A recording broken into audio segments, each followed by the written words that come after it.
Buenas tardes, tengan cada uno de ustedes. Sean bienvenidos al podcast sobre la discriminación espacial y la direccionalidad en niños de 0 a 6 años. El día de hoy nos acompañan los profesores, bueno, la profesora Elizabeth Argueta Domínguez y el profesor Nicolás Pacheco.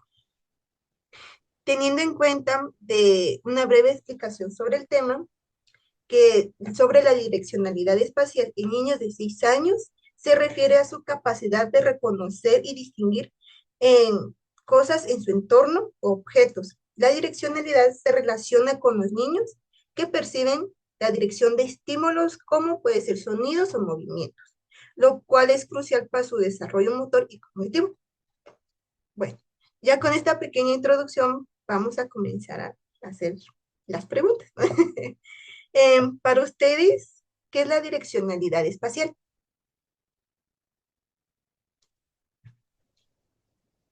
Como tú bien ya lo dijiste y retomando tus palabras, la direccionalidad espacial es la capacidad de los niños de entender y de diferenciar los conceptos espaciales como izquierda, derecha, arriba, abajo, adelante y atrás.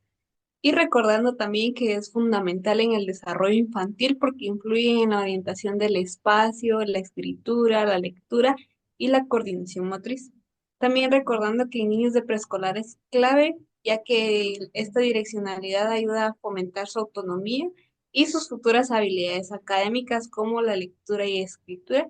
Y también hoy en día se ha demostrado que un buen desarrollo de direccionalidad también ayuda en un aspecto técnico a los individuos cuando estos ya han crecido y se han desarrollado.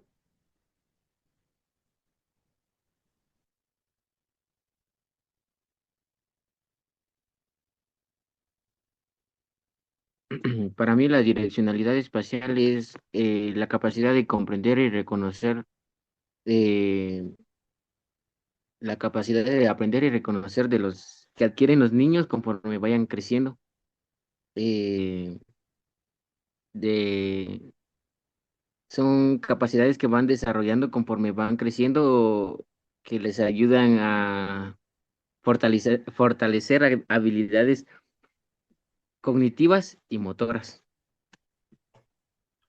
¿Ok? Sí, sí está bien.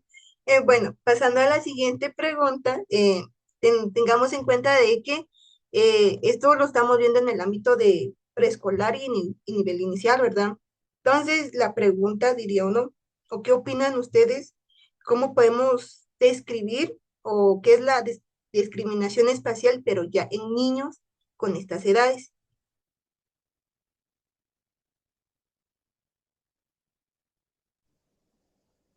La discriminación espacial en los niños de edad preescolar es esencial desarrollarla, ya que recordemos que el nivel preescolar forma a los niños o refuerza más bien, porque hoy en día los padres pues se han esforzado en que sus hijos desde casa comiencen a diferenciar entre la izquierda o derecha o arriba o abajo. Esto es clave ya que como docentes ya nos permite pues primero realizar una evaluación del niño, qué tan avanzado va o qué tanto le podemos reforzar. Y segundo, pues ya nos ayuda un poquito más a mejorar o comprender cómo ellos podrían iniciar su proceso de comprensión de lectura y escritura.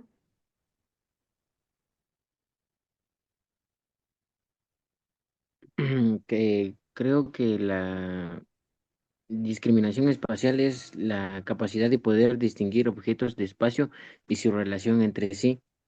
En los niños es una habilidad que que deben de desarrollar de una forma como, por ejemplo, la exploración de diferentes ámbitos.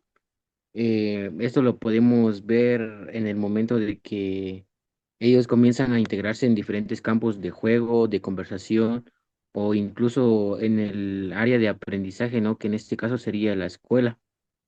Y asimismo en la casa, que sería otro lugar que podrían explorar más esta capacidad.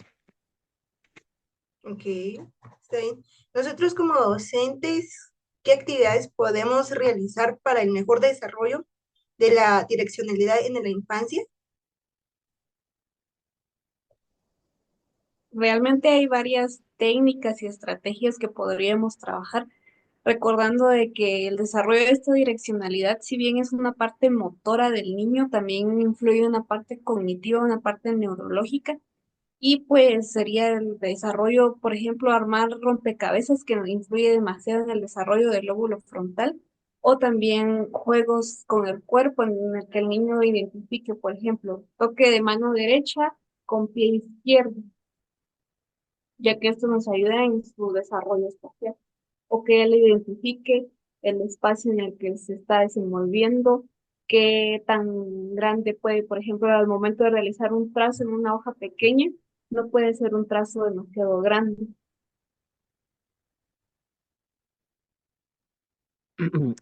¿Algún otro ejemplo para poder reforzar la capacidad espacial podría ser, como bien lo mencionaba Elizabeth, eh, puede ser practicar diferentes tipos de habilidades que puedan ayudar a que puedan despertar esa capacidad intelectual, ¿no? Como para poder desafiar su mente y ayudarla a adquirir nuevas capacidades, ¿no? Por ejemplo, podría ser dibujar algún objeto solo con la perspectiva, ¿no? Poner en práctica la imaginación. Asimismo, también podría ser que practique diferentes actividades que lo ayuden a tener un desarrollo más intelectual, a aprender habilidades, no sé, jugar, al aprender a jugar eh, baloncesto, que podría ser una muy buena actividad de coordinación, ya sea en el hemisferio izquierdo, hemisferio derecho de la mente, ¿no? Del cerebro. También podría ser practicar como volar un dron, que adquiere diferentes actividades, ¿no? Que pone en práctica el movimiento de los dedos, la coordinación más que todo. Ok, muy bien. Bueno, también tenemos en cuenta que nosotros a la hora que estamos en clase, se podría decir, podemos observar muchas sobre el desarrollo, sobre la evolución de los niños, cómo agarran el lápiz, cómo cortan con la tijera, cómo pintan, ¿verdad? Y nosotros tenemos que también tener en cuenta cómo, cómo afecta, diría uno, a la edad la direccionalidad espacial. Y según ustedes, diría uno, ¿cómo afectaría esto al niño sobre su direccionalidad? Aquí dirían, comenzando desde la infancia, se podría decir, aquí a lo largo de toda su vida, ¿cómo lo puede afectar?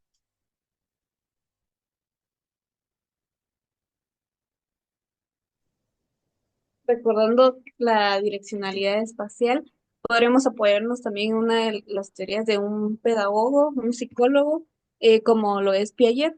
Recordemos que él planteaba las etapas de desarrollo cognitivo, pero también entre esas etapas de desarrollo, él plantea una etapa de desarrollo motor. Eh, Al momento que el niño no tenga una buena diferencia entre el espacio eh, o de izquierda o derecha, le puede generar problemas en su vida adulta. Ahí es donde entra el papel de nosotros como docentes. ¿Qué tan importante en realidad es que detectemos si el niño en verdad es diestro para, por ejemplo, el proceso de escritura? Si el niño por naturaleza toma las cosas con la mano derecha, el niño es diestro. Si el niño por naturaleza toma las cosas con la mano izquierda, el niño pues va a aprender a escribir con la izquierda.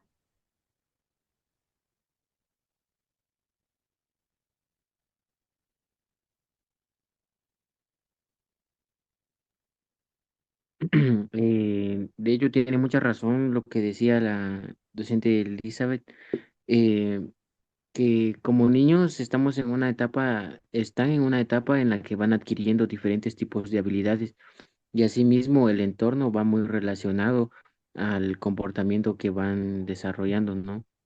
Eh, También recordemos que somos seres humanos y nos componemos por hábitos. Asimismo, de que como docentes influimos demasiado en la vida en la vida y en la direccionalidad espacial de un niño. En muchos casos de que, como lo decía Elizabeth, que puede ser por naturaleza diestro o zurdo, podría ser, que es muy poco común. eh, por el entorno donde se encuentre con diferentes compañeros en el salón de clases, bueno, le podrían decir algo como, ¿por qué escribes así en caso de que es zurdo y los demás sean diestros? Quiera que no, en algún momento le vaya a llegar a causar de algún tipo de pregunta y dirá por qué. Entonces podría cambiar la forma de la escritura, podría aprender a escribir con la mano derecha, ¿no? Y como docentes también está en corregir la postura en la que escribe. Si es diestro, es ambidiestro, es zurdo. También en nuestra capacidad de influir en su direccionalidad espacial es demasiada, tanto que podríamos alterar muchas cosas que pueda que sean naturales y cambiarlas, ¿no? Eso es cierto, porque diría uno, tomando de ejemplo una experiencia que yo viví, se podría decir, eh, a mí me enseñaron a tomar mal el lápiz a la hora de escribir y eso afectó a mí a lo largo de mi vida, diría uno, porque no he logrado agarrar bien el lápiz y me di cuenta sobre eso. Y cómo la importancia del maestro influye demasiado sobre algunas actividades que hace hacia los niños o cómo los enseña técnicamente. Eh, También teniendo en cuenta que debemos que tener mucho cuidado a la hora de enseñar cómo nos expresamos con ellos y qué actividades podemos realizar con ellos, eh, tomando en cuenta de la experiencia que he tenido yo, se podría decir que sí influye demasiado uno como docente, hasta incluso uno como padre, se podría decir, cómo podemos enseñar a los niños, porque así va aprendiendo a lo largo de su vida, diría uno. Y la siguiente pregunta para ustedes, según ustedes cómo lo toman en cuenta, ¿qué tan eficiente es el papel del juego para el desarrollo de los niños o actividades que se le va a poner al niño a estas edades para el mejor desarrollo espacial? El juego es importantísimo, sobre todo en la edad preescolar. Recordemos que los niños por naturaleza tienen un lenguaje lúdico, un lenguaje de juego. Por ello es tan importante, no solo el juego nos ayuda tanto no solo al desarrollo de direccionalidad y espacial, sino también, por ejemplo, con canciones y rimas, podemos trabajar socialización con el niño a la vez que trabajamos direccionalidad. Por ejemplo, en una canción que dice cabeza, hombros, rodillas y pies, además de trabajar esta parte sensorial, digamos, esta parte de direccionalidad, de desarrollo espacial, de hacerse consciente de sí, también trabajamos socialización. Muchas veces los niños en rondas aprenden muchísimo más que solos. O actividades como movimientos, con movimientos como por ejemplo Simón dice, o armar recorridos dentro del espacio escolar, dentro del colegio o escuela y pues por supuesto el uso de referencias visuales que más adelante evoluciona, no solamente se queda en el juego, sino también llega al trazo y escritura. Muchos niños aprenden, de hecho, a diferenciar izquierda y derecha o arriba y abajo gracias a juegos o a canciones y ya esto les es muchísimo más fácil a la hora de aprender a escribir.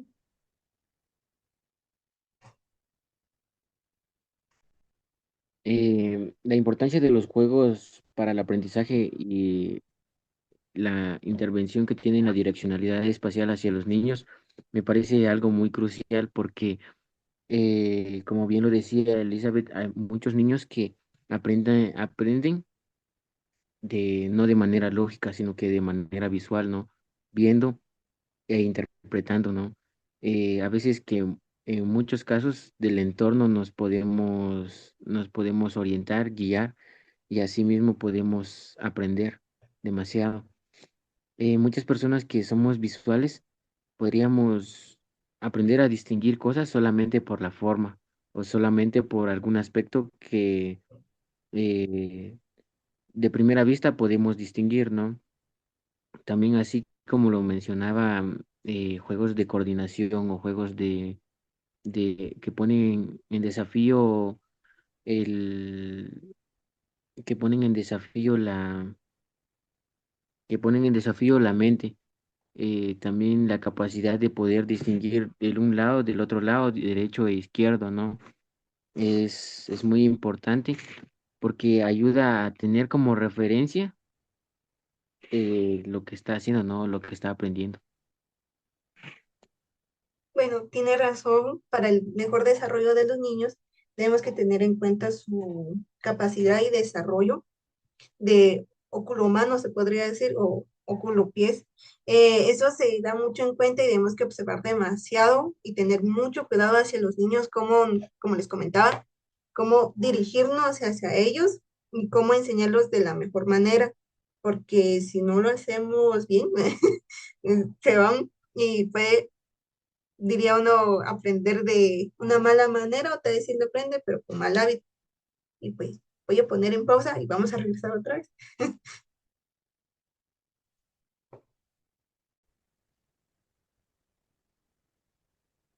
Va.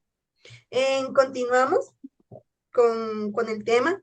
Ya se nos unió la profesora Jocelyn Pacaja Poncio. Tengamos en cuenta sobre el tema, diría uno, que sería la discriminación espacial y la en direccionalidad en los niños de 0 a 6 años, ¿verdad? Como tenemos como avance, ¿qué influye o qué trastornos que se puede afectar en la discriminación espacial en el niño o en la infancia? Por ejemplo, diría uno, de lo que yo tengo entendido, que podemos notar temas del desarrollo del TDA o dificultades del aprendizaje si no realizamos bien este tema.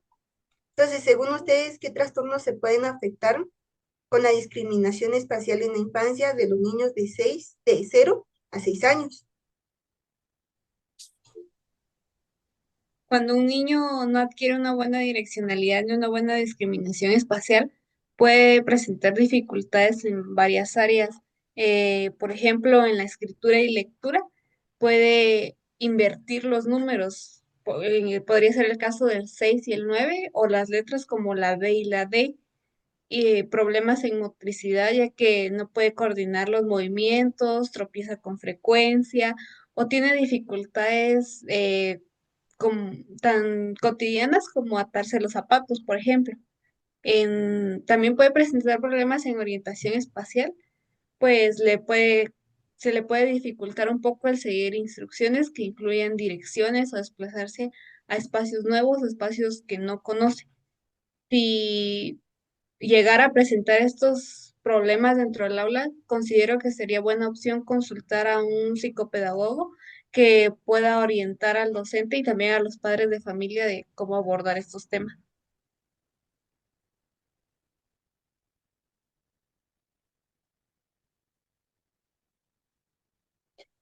Am, bueno, comparto la opinión de la compañera que dice que sí puede ser un problema de los niños. Y pues tengo entendido que estos problemas se da mayormente se puede decir que de 1 año a 5 años, por lo cual sí se debe tener como en cuenta o ver más que todo al niño cómo se vaya desenvolviendo o desarrollando durante el aula para poder abordarlo de una manera oportuna y que él pueda pues tener una vida, se puede decir, normal, ayudándolo, ¿verdad? Pero también estos problemas se ven por algún inconveniente meramente de salud porque puede afectarle visión y oídos. Por ende, o sea, tal vez agregarle a lo del psicopedagogo, que sería, o sea, estaría re bien, porque es una ayuda más guiada para el alumno, pero también sería bueno realizarle estudios de visión, algún estudio auditivo para poder evaluar o descartar algún problema meramente patológico en relación a una enfermedad. Y con eso, pues, ayudar al alumno, ¿verdad? Y tal vez realizar actividades con él en la cual podemos orientarlo con las direccionalidades, porque este se ve más afectado en relación a letras invertidas, diferenciación entre derecha e izquierda, o pueden utilizar ambas, pero esta pues puede perjudicarlo en sus actividades diarias. Y pues prácticamente quizás considero yo que los trastornos que se puedan desarrollar en el momento serían más como en la atención o lo que es concentración, ¿verdad? Porque es como una distracción para ellos el hecho de no poder como diferenciar lo que otros compañeros diferencian a la edad de ellos, ¿verdad? O a la edad cronológica del estudiante. Entonces sí sería como muy frustrante para ellos que pueden pues ya considero desarrollar como algún tipo de estrés o algún tipo de ansiedad o algún tipo que le digo yo como impulsos o incluso algún tipo de fobia hacia ciertas actividades por el hecho de no poder realizarlos de una manera más fácil o de una manera más, ¿cómo sería? De una manera más práctica para ellos, a diferencia, o sea, ellos se pueden como que comparar con los demás compañeros, ¿verdad? Porque ellos no lo puedan realizar cuando sus compañeritos sí. Entonces les puede llegar a tener hasta un cierto punto de problemas ya meramente emocionales, va a ir a desarrollar con ende problemas ya de concentración, el TDAH, que un alumno hiperactivo, o algún alumno retraído, o incluso algún tipo de, de un trastorno asocial, va por la misma situación del que el alumno vive. Pues eso considero yo, ¿verdad? Gracias. Otro punto a resaltar era lo que decía, ¿no? Sobre la, la diferencia que podría tener en el aprendizaje, ¿no? Como bien lo mencionaba Jocelyn, que puede ser de que la capacidad de aprendizaje pueda ser disminuida por por alguna por alguna deficiencia en la capacidad de, en la capacidad de diferenciación espacial, ¿no? También otro caso sería el déficit de atención, ¿no?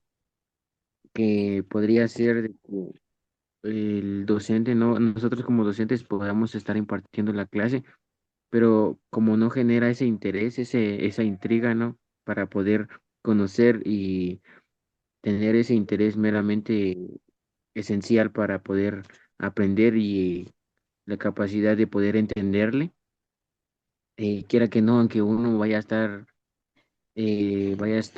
impartiendo, no le va a entender nada.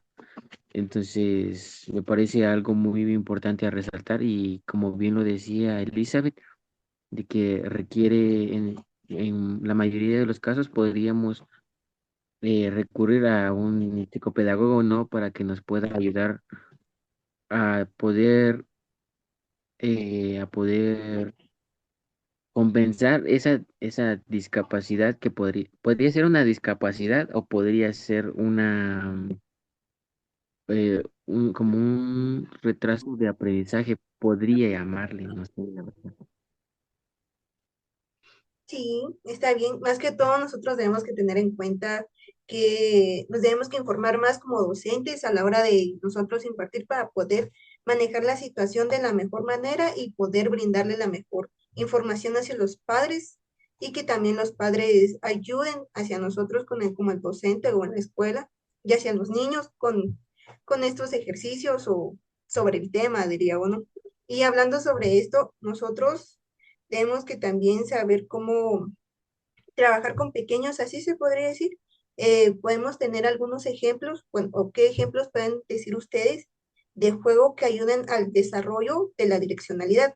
Digamos, por ejemplo, como decía muy bien la docente Elizabeth hace unos minutos atrás, alguna actividad que podemos tener en cuenta para ellos es como Simón dice, esa es una actividad en donde ellos siguen instrucciones y sus movimientos en su entorno, porque a la hora que nosotros decimos, Simón dice, traigan tal cosa o hagan algún gesto o hagan algún movimiento, ellos van a tener en cuenta en su motricidad tanto gruesa como fina y su espacio, ¿verdad? porque también no tengamos en cuenta sobre la discriminación espacial. Es en donde nosotros tenemos en cuenta nuestro entorno y el espacio para no poder lastimar al compañerito o a la otra persona que tengamos al lado. Y según ustedes, ¿qué otras actividades podemos realizar a la hora para fomentar en la ayuda en el desarrollo de la discriminalidad del desarrollo, de la espacialidad? Yo consideraría que tal vez otras actividades que podríamos implementar además del juego serían uso de referencias visuales. Por ejemplo, ponerle una cinta, por ejemplo, en la mano derecha de color naranja y en la mano izquierda de color azul, para que diferencien entre derecha e izquierda, empezando por esos procesos. Ya luego, pues podría ser prender el nombre del compañero que está delante. Y por ejemplo, Luisito está delante de mí y detrás de mí está María. Podrían ser ejercicios que de repente nos parecen un poquito básicos, pero pues sí resultan bastante eficientes para realizar actividades de direccionalidad y espacio. Y también pues el trazo y la escritura, el trazo libre, sobre todo que el niño pueda explorar con crayolas, con témperas, con acuarelas, con diferentes texturas para aprender direccionalidad. O sea, si va al trazo, por ejemplo, en Occidente, tenemos que escribir de izquierda a derecha. Si estuvieran, por ejemplo, en otro lado del mundo, por ejemplo, el árabe se escribe de derecha a izquierda. Entonces es importante la importancia del trazo desde pequeños para que vayan aprendiendo este tipo de, que a lo mejor se nos hace muy básico, pero aprender este tipo de ejercicios que nos ayudan desde pequeños y desde pequeños se desarrolla muy bien en la vida adulta, de verdad que nos facilita muchísimas cosas, como por ejemplo el ubicarnos en una dirección o el cosas tan simples como poder avanzar en línea recta. Muchas personas caminan y pues empiezan derecho y terminan ya en diagonal. Yo.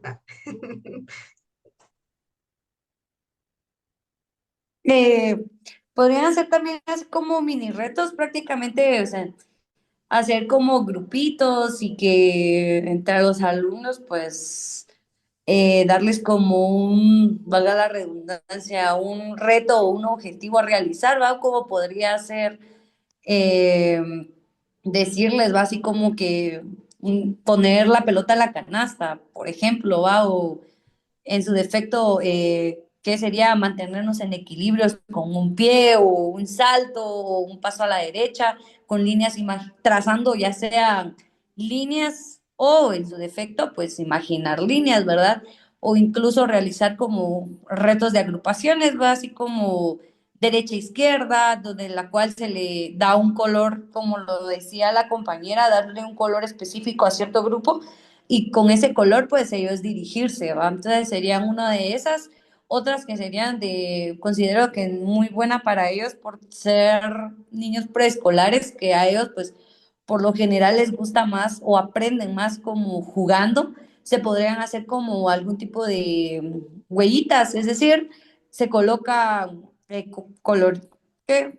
Algún tipo de tinte o algún tipo de témpera, ya sea en la mano o en los pies, pisando algún papel, va indicando que, por decirle así, que el color rojo va a ser izquierdo y el color verde va a ser derecho, ¿verdad? Entonces, ellos van pisando, se les va explicando conforme ellos vayan jugando y pues con ellos sería como desarrollar también lo que es la motricidad fina y gruesa, ¿verdad? Realizándole así como actividades como materiales didácticos y con ellos pues jugar, ¿verdad? Así con colores de plastilina, decirles que vayan agrupándolos según cantidad o según color o según formas, que sería uno de los juegos que podrían ayudarlos, ¿verdad? O sea, las direcciones también, o sea, hacer o realizar algún tipo de laberinto de nuestra parte como docentes y ya explicarles, va, que cierto grupo va en una dirección, por decirle de ese modo, horizontal, la otra en dirección vertical, el otro grupo en dirección de izquierda a derecha, y pues combinando como los juegos, ¿verdad? Dándole direccionalidades en relación a líneas trazadas por nuestra parte y con ellos, pues guiándolos para que sea muy fácil para ellos con colores, ¿verdad? Que cierto grupo mantenga algún objeto o algún tipo de color que los identifique y conforme eso, pues ellos vayan ahí sí agrupándose según el color que indique el docente, ¿verdad? Pero sería más como por medio de juegos. Y no está de más, pues también iniciarles así como por medio de las escrituras, los coloretes, pero todo va a depender de la edad o del grado preescolar en que el alumno se encuentre, ¿verdad? Entonces, adecuar los juegos según la edad también, para que ellos vayan aprendiendo, pero considero que los niños aprenden jugando. Gracias. La verdad que comparto la opinión de la docente Jocelyn. Em, la mayoría de los niños aprenden jugando, porque mayormente por la edad que tienen son meramente visuales, no se dejan llevar por lo que las vista y por los sentidos, ¿no? También se dejan llevar por lo que los demás hacen. Y los juegos grupales me parecen una muy buena actividad que ayuda a fortalecer la la capacidad motriz, ¿no? Y asimismo la espacialidad, ¿no? Que podría ser un juego, la papa caliente, ¿no? Que uno que mantiene en alerta, los mantiene activos a los niños al momento de estar pendientes de va por este lado o se queda en este lado, mantiene ese interés, mantiene esa forma de decir, mantiene el hecho de estar al pendiente, ¿no? Ya sea que vaya a derecha o izquierda o pueda cambiar de un lado hacia otro o que lo puedan lanzar de un lado. Esa es una muy buena actividad que ayuda a trabajar en grupo y asimismo a tener una orientación, ya sea va de izquierda a derecha, la arrojan de un lado hacia otro. Otra actividad podría ser los Legos, que ayudándose con su imaginación, pueden armar diferentes tipos de estructuras, ¿no? Que ellos se imaginen, que ellos tengan, ellos se mentalicen, ¿no? De que ellos tengan idea de que puedo hacer esto con tales colores, ¿no? Se le puede asignar unos colores a trabajar y los otros colores de este otro lado, de este otro grupito, ¿no? Me parece una muy buena idea eh, dejar que que su mente se abra a tener diferentes tipos de actividades que le ayudan a fortalecer ese ámbito, ¿no? Sí, sí, está bien. Más que todo, como nosotros tenemos en cuenta los niños, es más visual y hacerlo en su momento, diría uno. Ellos aprenden viendo y haciendo junto con la maestra, con conjunto con ella, ¿verdad?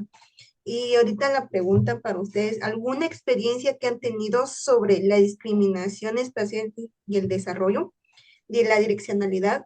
Por ejemplo, yo, como les comentaba, yo cuando era pequeña no gateé, sino que me lancé más que todo a caminar. Y eso yo pensé que no afectaba en el desarrollo o hoy en día en mi vida, y sí, porque como no gateé, no dimensiono el espacio con las cosas. Entonces yo a cada rato me ando chocando o me ando lastimando, o como decía la compañera Elizabeth, no camino en línea recta, sino que a veces me meto en el camino de los demás y voy ladeado y termino en un lado que nada que ver. Entonces, eso afectó bastante en mi desarrollo, diría uno, el no poder gatear porque no dimensiono el espacio que tengo con otras cosas. Entonces, la pregunta es, ¿alguna experiencia que han tenido ustedes a lo largo de su trayecto, más que todo en sus prácticas, en el estudio o en su vida diaria? Una experiencia como docente como tal, no, pero sí una experiencia personal al momento de yo empezar con el proceso de lectoescritura. El docente que era responsable pues no se dio cuenta que mi lado dominante realmente era el izquierdo Y pues hasta al ingresar yo a la universidad voy y me doy cuenta que mi lado dominante era el izquierdo y toda la vida escolar pues escribiendo con la mano derecha. Y ahí la importancia porque o sea, mi letra no era muy bonita o atractiva, que digamos, pero al darme cuenta, pues ahí, mi lado dominante era el izquierdo y no el derecho, entonces ahí la importancia. Cómo nosotros como docentes, qué tan impactantes o qué tanto influimos en la vida de nuestro estudiante, porque realmente uno dice, ay, escribir, pues no es la gran cosa, pero realmente sí porque es más allá de la parte motora, también la parte neuronal, qué hemisferio es el dominante y qué tantos refuerzos tiene que tener ese hemisferio. Ok, gracias. Pues en lo personal no he tenido también algún tipo de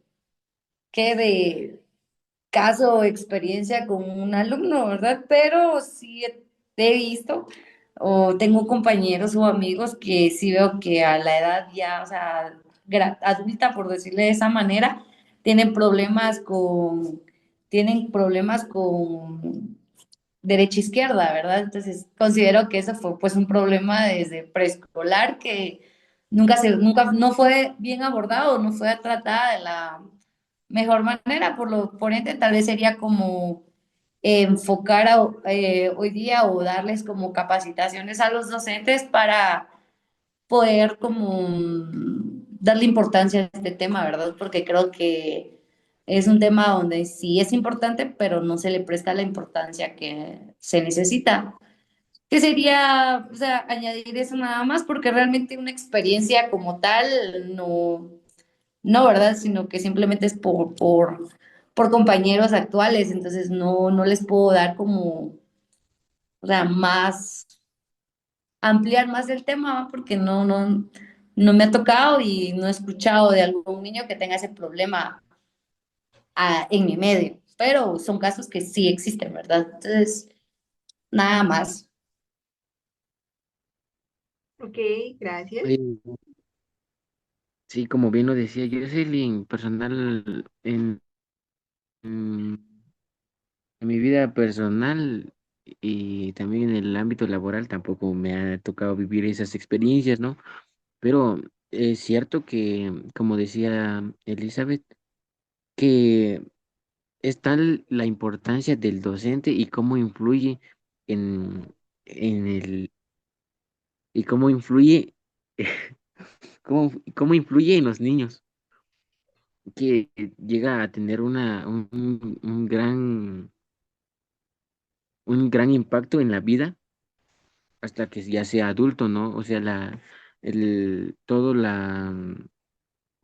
todo el impacto que llega a tener por falta de atención, ¿no? O falta de darse cuenta, podría ser, es bastante que uno ni siquiera se da cuenta hasta que llega a tener conocimiento del tema o hasta que por cuenta propia se lo investiga, no se da cuenta solamente. Ok. Y ya para finalizar con el tema, diría uno, para no hacerlo más extenso, ¿qué consejos podemos dar hacia los padres o a los docentes sobre este tema para abordar, teniendo en cuenta lo que ya habíamos platicado anteriormente sobre las experiencias vividas, lo que observamos en nuestro entorno con nuestros amigos o compañeros, o lo que uno mismo ha vivido, ¿verdad? Eh, Ustedes como docentes, ¿cómo ustedes aconsejarían a los familiares, se podría decir, a los padres de familia y los educadores?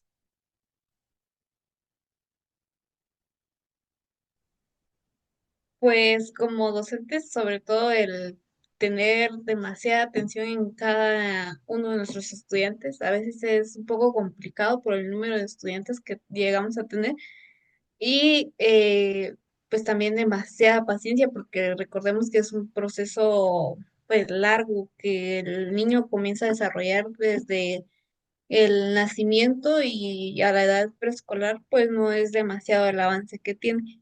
Y en cuanto a los padres, pues que es importante que no presionen a sus hijos, sino que refuercen su direccionalidad a través del juego.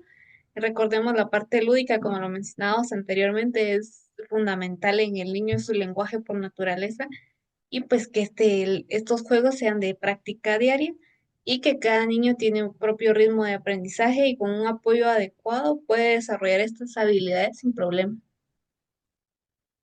Ok, gracias.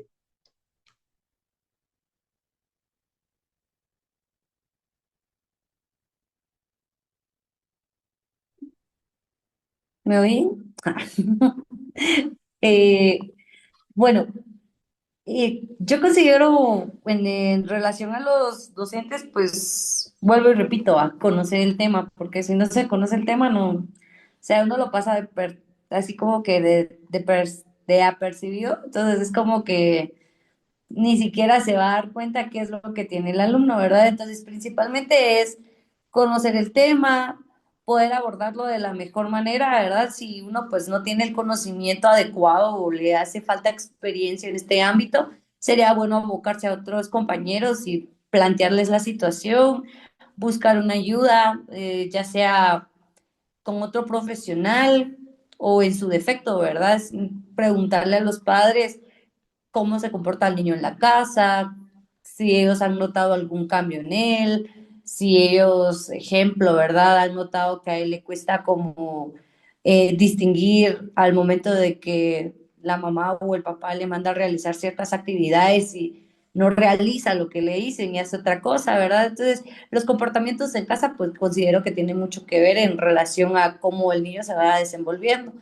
Pues allí el docente tiene la facultad de explicarle a los padres qué es lo que puede estar pasando, darle las opciones o las herramientas, ¿verdad? Como lo decía en inicios, pues también no solo enfocarnos como en la parte de desarrollo neurológico, así como que algo le está pasando, algún problema sucede por qué X y razón, de que el niño no pueda diferenciar entre derecha e izquierda, no pueda diferenciar entre ciertas letras, sino que ya es valorar el hecho de decirle a los padres, mire, sería bueno que usted vaya a ir a chequear al nene o en revisión visual, porque hay niños que desde pequeños nacen con problemas visuales y ese pues también les trae consecuencias, ¿verdad? En el aprendizaje, en concentración, en que ellos no puedan tener una buena lectura, en que ellos no puedan diferenciar algún tipo de color. Entonces, no como enfocarnos mucho en relación a que hay un problema de direccionalidad sin antes de agotar las opciones, ¿verdad? De evaluaciones médicas, descartar el hecho de que no tiene alguna enfermedad o algo que sea meramente visual o auditivo que pueda afectar también el desarrollo académico del niño, pues ya sería la opción ya más como guiada de parte del docente, ¿va? Y tal vez el hecho de venir y decir, mire, usted tiene que ver la conducta de sus hijos o realice tal actividad, no sería más la tarea del docente, es darle las herramientas al padre y decirle, mire, esto necesito que realice con él, este tipo de actividades ocupo que realice en la casa, necesito que le preste más atención en cierto ámbito, ¿verdad? Cuando él realice la tarea, necesito que usted esté ahí, que no las haga usted, que su hijo las haga, pero que usted les vaya guiando, ¿verdad? Porque el problema que considero que sí se da mucho en esta etapa, principalmente preescolar, es que los padres en su mayoría son los que realizan la tarea y no los niños. Y uno se da cuenta por cómo llega al trabajo, ¿verdad? Porque cuando un niño hace la tarea, el trabajo no es tan así estupendo, ¿verdad? Es como siempre tiene márgenes de errores, una coloración así medio hecha, algún tipo de trazo así medio hecha, pero cuando van los trazos casi que perfectos, se puede decir que alguien más los hizo, ¿verdad? Entonces, no podemos, o sea, ayudar a un niño cuando él no se ayuda, ¿verdad? O cuando los padres no lo ayudan. Entonces, sería más educar a los padres en el tema, educarse incluso uno como docente para ampliar conocimientos y pues buscar métodos, estrategias, herramientas, las cuales uno pueda como contribuir al desarrollo del niño y pues con ente mejorar, ¿verdad? Y si en dado caso no se pudiera, pues sería ya como una ayuda más psicopedagoga, ¿va? Para que el niño pueda como que desarrollarse de mejor manera, realizar ciertas actividades ya específicas, ¿verdad? Y principalmente no excluir al niño, ¿verdad? Porque a veces hay errores que se dan en docentes principalmente, de que uno dice, ah, es que este niño no aprende, ¿verdad? Entonces empieza a discriminar al niño y uno dice no es discriminación, pero ya, ya lo es, ya lo está practicando, ¿va? Entonces es que a este niño le cuesta, ¿verdad? Y lleva a tal punto de desesperarse que solo lo jala al grupo por jalarlo, pero no tiene esa paciencia de venir y decir, no, él tiene que aprender, ¿verdad? Entonces, sería eso, porque prácticamente nosotros por la edad y ahí sí que por el tiempo preescolar que el niño, pues en su desarrollo académico es lo primero o sea, es lo primero que va a aprender, y nosotros somos la base para que ellos puedan tener un mejor desarrollo de primaria, ¿verdad? Y no solo de primaria, sino que casi que toda su vida, pues desde que él entra a la escuela, nosotros tenemos la gran responsabilidad de que el niño aprenda y se desenvuelva de la mejor manera, pero también siempre como educar a los padres. Y creo que considero que solamente eso, ¿va? Ok, gracias.